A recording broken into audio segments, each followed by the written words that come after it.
नमस्कार दोस्तों, आज 13 अक्टूबर 2023 का बेसब्री से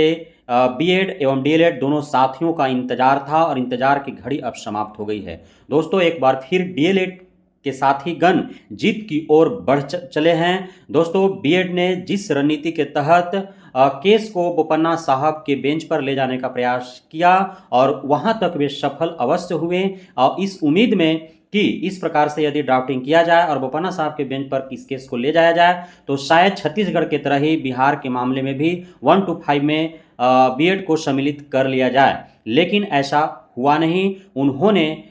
इस याचिका पर सुनवाई करने से सीधा इनकार कर दिया। हालांकि बीएड के तरफ से जो वकील थे, इनके तरफ से वकील प्रशांत भूषण जी थे और अपनी बातों को उन्होंने रखने का प्रयास किया, छत्तीसगढ़ के मामले से इस बिहार के मामले को जोड़ने का प्रयास किया, लेकिन बोपन्ना साहब के बेंच ने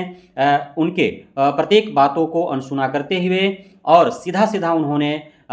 इस याचिका को अनिरुद्ध बोस के बेंच पर ट्रांसफर कर दिया है। तो अब देखने वाली बातें होगी कि अब नई तारीख कब मिलती है और अनिरुद्ध बोस के बेंच पर जब इस केस की सुनवाई होगी तो अनिरुद्ध बोस, जिन्होंने एक नहीं दो बार बीएड वर्सेस बीटीसी मामले में बीएड को अयोग्य ठहराते हुए 1 to 5 से बाहर कर दिया है और साथ ही 28 अगस्त 2023 के दिन बिहार में वर्तमान में चल रहे शिक्षक भर्ती प्रक्रिया में भी बिहार सरकार से यह उम्मीद जताते हुए निर्देश दिया था कि वे 11 अगस्त 2023 के माननीय कोर्ट के द्वारा जो फैसला दिया है उसी के आधार पर वर्तमान में चल रही शिक्षक भर्ती को संपन्न करें। तो अब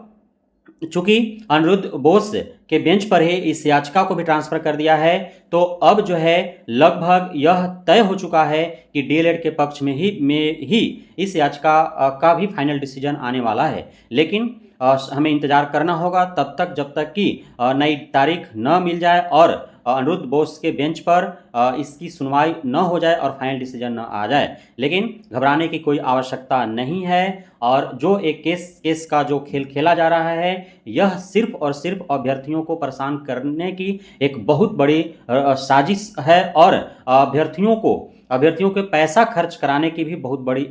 साजिश है। लेकिन जो भी हो, प्रत्येक अभ्यर्थी चाहे वो बीएड के हों डीएलएड को हों, इन सारे साजिशों के तहत जो है जानते हुए भी अपने आप को धकेला जा रहा है